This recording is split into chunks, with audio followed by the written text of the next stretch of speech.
வணக்கம். இன்னைக்கு நாம ஒரு ஒரு முக்கியமான பயணத்தை பத்தி பேச போறோம். ஆமா. பருவ வயதின் அந்த குழப்பமான, சில சமயம் பயமுறுத்துற உலகத்திலிருந்து எப்படி ஆரோக்கியமான, நம்பிக்கையான ஒரு பெரியவரா மாறுறதுங்கிற பயணம். ம்.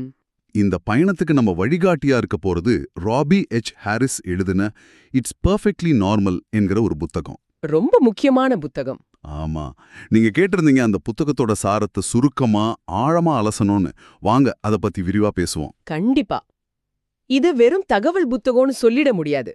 இதுவே ஒரு உரையாடல் மாதிரி. ஒரு சின்ன பறவை, அப்புறம் ஒரு புத்திசாலி தேனீ. ஆமா, அந்த கான்செப்ட் ரொம்ப நல்லா இருக்கு. அவங்க ரெண்டு பேரும் சேர்ந்து இளைஞர்கள் மனசுல இருக்கிற எல்லா கேள்விக்கும் பதில் சொல்ற மாதிரி ஒரு அமைப்பு. இது 35க்கும் மேற்பட்ட மொழிகள்ல மொழிபெயர்க்கப்பட்டிருக்கு. வாவ், 35 மொழிகளா? ஆமா.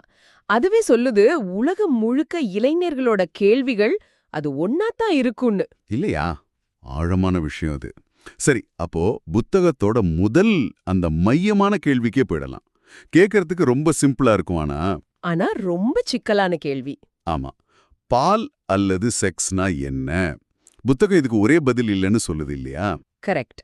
அது ஒரு கொடை மாதிரி யோசிச்சுக்கோங்க. அதுக்கு கீழே 4 முக்கியமான விஷயங்கள் இருக்குன்னு சொல்லுது. முதல்ல பாலினம், ஜெண்டர். ஓகே, பாலினம். அதாவது நாம ஆணா, பெண்ணா இல்ல மத்த அடையாளமாங்கிறது. 2வது இனப்பெருக்கம், செக்ஷுவல் ரீப்ரொடக்ஷன். குழந்தைங்க எப்படி உருவாகுறாங்கங்கிற அறிவியல். சிம்பிளா சொன்னா அதுதான். சரி, அடுத்த ரெண்டும் உணர்வுகள் சம்பந்தப்பட்டதுன்னு நினைக்கிறேன். 3வதா பாலியல் ஆசை பத்தி பேசுது. ஒரு ஈர்ப்பு. ஆமா, ஒருத்தரை பார்த்தா பிடிக்குது, அந்த ஈர்ப்பு வருதுங்கிற அந்த வலுவான உணர்வு. இதுக்கு ஒரு உதாரணம் கூட கொடுத்திருக்காங்க. சாக்லேட் ஐஸ்கிரீம் சாப்பிடணும்னு ஆசைப்படுற மாதிரி தான். ஆனா அதை விட ஆழமானதுன்னு விளக்குது. அது ஒரு உடல் ரீதியான ஈர்ப்பு. யார் மேல வேணும்னாலும் க்ரஷ் வரலாம். அது ரொம்ப இயல்புன்னு சொல்லுது. அது ரொம்ப ஆறுதலான ஒரு விஷயம் அந்த வயசுல. நிச்சயமா. 4வது தான் நாம பொதுவா செக்ஸ்ன்னு சொல்ற உடல் உறவு, செக்ஷுவல் இன்டர்கோர்ஸ். ஆனா இங்கேதான் புத்தகம் ஒரு முக்கியமான விஷயத்த சொல்லுது. என்னது? உடல் உறவுங்கிறது அன்பை வெளிப்படுத்த ஒரு வழி மட்டும்தான். அது ஒண்ணுதான் அன்புக்கு அடையாளம் கிடையாது. கட்டி பிடிக்கிறது, முத்தம் கொடுக்கறது, கைகளை பிடிச்சுக்கிறது, இது மாதிரியான பல வழிகள்ல அதுவும் ஒண்ணு. கரெக்டா சொன்னீங்க. இந்த 4 விஷயங்களையும் தாண்டி பால் உணர்வுகள், செக்ஷுவாலிட்டிங்கிற ஒரு பெரிய விஷயத்தையும் அறிமுகப்படுத்துது. அதாவது ஒருத்தருக்கு யார் மேல ஈர்ப்பு வருதுங்கிறது, நேர்பால் ஈர்ப்பு, தன்பால் ஈர்ப்பு. ஆமா, ஸ்ட்ரெயிட், கே, லெஸ்பியன், பைசெக்சுவல், இந்த மாதிரி விஷயங்கள் எல்லாம் பேசுது. இதுல எனக்கு ரொம்ப பிடிச்ச ஒரு வரி என்னன்னா, இது ஒருத்தரோட தனிப்பட்ட தேர்வில்ல, இது பெரும்பாலும் உயிரியல் ரீதியாவே அமைதுன்னு விஞ்ஞானிகள் நம்புறதா ரொம்ப தெளிவா சொல்லுது. மிகச்சரியா சொன்னீங்க. அந்த தெளிவுதான் இந்த புத்தகத்தோட மிகப்பெரிய பலம். இது சரி, அது தப்புன்னு தீர்ப்பு சொல்லாம, இது இப்படி இருக்குன்னு அறிவியலை மட்டும் முன்வைக்குது. சரி, அப்போ இந்த உயிரியல் மாற்றங்கள் எல்லாம் நம்ம உடம்புல எப்போ எப்படி ஆரம்பிக்குது? அதுதான் பருவமடைதல்ங்கிற அடுத்த கட்டம். ஆமா, பருவமடைதல், பியூபர்ட்டி. நம்மில் பலருக்கும் இது ஒரு பயங்கர குழப்பமான காலகட்டமா இருந்திருக்கும். இந்த புத்தகத்துல இந்த மாற்றங்களை ரொம்ப அழகா பிரிச்சு விளக்குது.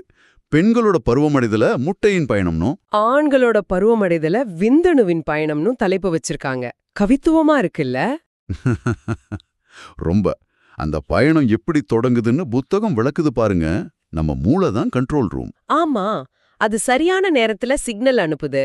உடனே ஹார்மோன்கள் வேலை செய்ய ஆரம்பிக்குது. இது பொதுவா 8ல இருந்து 15 வயசுக்குள்ள நடக்கும். ஓகே.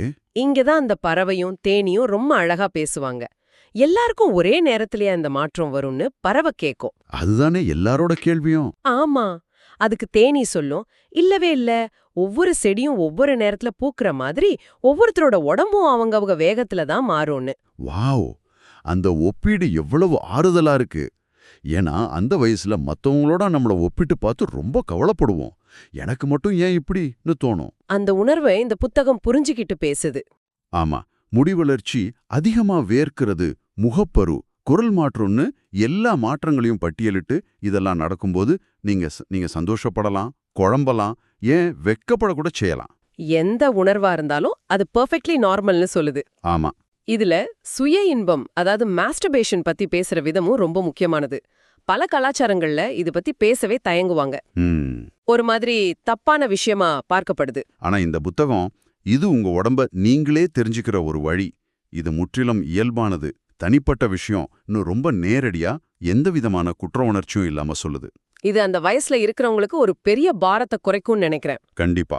சரி, இப்போ தனிப்பட்ட உடல்கள்ல நடக்கிற மாற்றங்கள்ல இருந்து அடுத்து ஒரு புதிய உயிர் எப்படி உருவாகுதுங்கிற பிரம்மாண்டமான விஷயத்துக்கு புத்தகம் நகருது. மரபியல் பத்தி சொன்னது ரொம்ப சுவாரஸ்யமா இருந்துச்சு. ஆமா, டிஎன்ஏ, குரோமோசோம், ஜீன்ஸ் இந்த வார்த்தைகள்லாம் கேட்டா பயமா இருக்கும். ஆனா அதையெல்லாம் ரொம்ப சிம்பிளா விளக்குது. ஒரு புதிய உயிர் உருவாகிறதுங்கிறது ஒரு அற்புதம் இல்லையா? ஆமா, அத ஒரு சயின்ஸ் கிளாஸ் மாதிரி இல்லாம ஒரு கதை மாதிரி சொல்லுது. மில்லியன் கணக்கான விந்தணுக்கள் ஒரு ஓட்டப் பந்தயத்துல கலந்துக்கிற மாதிரி. ஓ, சித்திரக்கதையா? ஆமா, சித்திரக்கதையா விளக்குது. அதுல ஒண்ணே ஒண்ணு மட்டும் முட்டைய சென்றடைற மாதிரி அந்த பறவை கேக்கும், ஏன் இவ்ளோ விந்தணுக்கள் தேவை? நல்ல கேள்வி. அதுக்கு தேனீ சொல்லும், இது ஒரு பெரிய லாட்டரி மாதிரி, ஆனா ஜெயிக்கிறதுக்கு ஒரே ஒரு டிக்கெட் தான் தேவைன்னு. இந்த மாதிரி உரையாடல் மூலமா எவ்ளோ சிக்கலான விஷயத்தையும் மனசுல பதிய வச்சிடுது. ஆமா, அந்த ஒற்று செல் 9 மாசத்துல ஒரு முழு குழந்தையா உருவாகிறத விளக்குறதும் அருமை. கருப்பை, நஞ்சுக்கொடி, தொப்புள் கொடி எல்லாம் ஒரு டீம் மாதிரி வேலை செய்யறத விவரிக்குது. சுகப்பிரசவம், சி செக்ஷன் பத்தியும் பேசுது. இதுல இன்னும் ஒரு படி மேல போய் நவீன காலத்துல குடும்பங்கள் எப்படி உருவாகுதுன்னும் பேசுது. அதாவது சோதனை குழாய் குழந்தை, ஐவிஎஃப், வாடகை தாய் சரகசி. தத்தெடுத்தல். ஆமா, தத்தெடுத்தல் எல்லா வழிகளையும் சேர்த்துக்கிட்டது ரொம்ப முற்போக்கான ஒரு விஷயம். குடும்பம்னா அதுக்கு ஒரு குறிப்பிட்ட வரையறை இல்ல, அன்புதான் அடிப்படைங்கிற செய்தியை இது உணர்த்துது.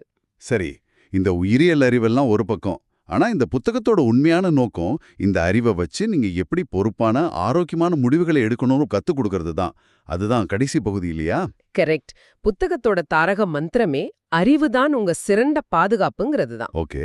இங்க தான் கருத்தடை முறைகள் பத்தி ரொம்ப விரிவாகவும் தெளிவாகவும் பேசுது. ஆணுறைகள்ல இருந்து ஐயுடி வரைக்கும் எல்லா வழிகளையும் விளக்கி அது எப்படி வேலை செய்யுது, அதோட நன்மை தீமை என்னன்னு ஒரு பட்டியல் கொடுக்குது. ஆணுரை எவ்வளோ முக்கியம்னு ரொம்ப அழுத்தமா சொல்லுதுன்னு நினைக்கிறேன். ஆமா, தேவையற்ற கர்ப்பத்தை தடுக்கவும் பாலியல் நோய்கள் பரவாம இருக்கவும் அது ரொம்ப அவசியம்னு சொல்லுது. இந்த புத்தகம் கடினமான தலைப்புகளை தவிர்க்கவே இல்லை. கருக்கலைப்பு, அதாவது அபோர்ஷன் பத்தி பேசுது. இது நிறைய பேருக்கு உணர்வுபூர்வமான ஒரு விஷயம். அதை எப்படி கையாளுது? ரொம்ப நேர்மையா கையாளுது. கருக்கலைப்புங்கிறது ஒரு மருத்துவ நடைமுறைங்கிற உண்மையை மட்டும் சொல்லுது. அதே நேரத்துல இது சம்பந்தமா மக்கள் மத்தியில ரொம்ப ஆழமான வெவ்வேறான நம்பிக்கைகள் இருக்குங்கிறதையும் பதிவு செய்யுது. ஒரு பக்கம் சார்ந்து பேசாம தகவலை மட்டும் உங்களுக்கு கொடுத்து முடிவெடுக்கிறதுக்கான அறிவை உங்களுக்கு கொடுக்குது. அதே மாதிரி பாலியல் துஷ்பிரயோகம், செக்ஷுவல் அபியூஸ், இது ரொம்ப ரொம்ப முக்கியமான ஒரு பகுதி. இல்லைன்னு சொல்றது எவ்வளவு முக்கியம், சம்மதம்னா என்ன? கன்சென்ட். ஆமா, அதையெல்லாம் விளக்குது. ஒருத்தரோட விருப்பம் இல்லாம அவங்கள பாலியல் ரீதியா தொடுறதோ பேசுறதோ தப்பு. அது எப்பவுமே பாதிக்கப்பட்டவங்களோட தப்பு கிடையாதுன்னு ஆணித்தரமா சொல்லுது.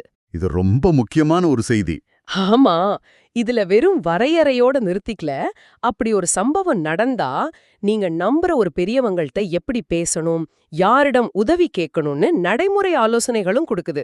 ஓ, அப்போ டிஜிட்டல் உலகத்தை பத்தியும் பேசுதா? கண்டிப்பா. இன்னைக்கு இருக்கிற உலகத்துக்கு ஏத்த மாதிரி ஆன்லைன்ல எப்படி பாதுகாப்பா இருக்கிறது, போட்டோ அனுப்புறதுல இருக்கிற ஆபத்துகள், இன்டர்நெட்ல எது உண்மையான தகவல் எது பொய்ன்னு கண்டுபிடிக்கிறது எப்படின்னு ஒரு முழு அத்தியாயமே ஒதுக்கியிருக்கு. சரி, கடைசியா பாலியல் ரீதியா பரவும் நோய்கள், அதாவது எஸ்டிடிஸ் பத்தி பேசுது. இங்கேயும் பயமுறுத்தாம அறிவூட்டுறது தான் நோக்கமா இருக்கு. நிச்சயமா, இது ஒரு பட்டியலை மட்டும் கொடுக்கல. சாதாரணமா வர்ற பேன் தொல்லை மாதிரி எளிதா குணப்படுத்தக்கூடிய பிரச்சனைகள்ல இருந்து முறையான மருத்துவ கவனம் தேவைப்படுற ஹெச்பிவி, வாழ்க்கை முழுக்க கவனமா கையாள வேண்டிய எச்ஐவி வரைக்கும் அதோட தீவிரத்துக்கு ஏத்த மாதிரி பிரிச்சு விளக்குது. ஆமா, குறிப்பா ஹெச்ஐவி எய்ட்ஸ் எப்படி பரவும் எப்படி பரவாதுன்னு தெளிவா சொல்றது ரொம்ப முக்கியம். உதாரணமா கட்டி பிடிக்கிறதுனாலயோ ஒரே தட்டுல சாப்பிட்றதுனாலயும் பரவாது அந்த சொல்றது மூலமா சமுதாயத்துல இருக்கிற தேவையற்ற களங்கத்தையும் பயத்தையும் உடைக்க முயற்சி பண்ணுது. அப்போ இந்த முழு புத்தகத்திலிருந்தும் நமக்கு கிடைக்கிற முக்கியமான பாடம் என்னன்னு நினைக்கிறீங்க? இது வெறும் அறிவியல் புத்தகம் இல்ல. இல்லவே இல்ல. இது இளைஞர்களுக்கும் அவங்க பெற்றோர்களுக்கும் ஆசிரியர்களுக்கும் ஒரு உரையாடலை தொடங்குறதுக்கான ஒரு கருவி, ஒரு கான்வர்சேஷன் ஸ்டார்டர். எக்ஸாக்ட்லி. இதோட மிகப்பெரிய பலமே அதோட துணிதான். உங்களுக்கு இப்படி தோணுவது சரிதான், இந்த குழப்பம் இயல்புதான், ஒவ்வொரு பக்கத்திலயும் அது உங்களுக்கு ஆறுதல் சொல்லுது. உங்க உடம்புல நடக்கிற மாற்றங்கள், உங்க மனசுல வர்ற உணர்வுகள், உங்க கேள்விகள் எல்லாமே முற்றிலும் இயல்பானவைன்னு திரும்ப திரும்ப சொல்லுது. ஆமா, அது மூலமா வெட்கத்தையும் பயத்தையும் குறைக்குது. நீங்க நம்புற பெரியவங்க கிட்ட வெளிப்படையா பேச உங்களை ஊக்குவிக்குது. சுருக்கமா சொன்னா அறிவின் மூலமா உங்களுக்கு அதிகாரம் அளிக்குது.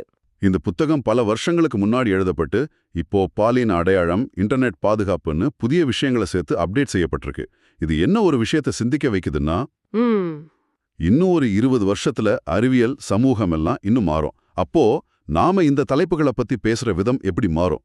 அடுத்த தலைமுறைக்காக இந்த புத்தகத்துல என்ன ஒரு புது அத்தியாயத்தை நாம எழுத வேண்டியிருக்கும்? யோசிச்சு பாருங்க.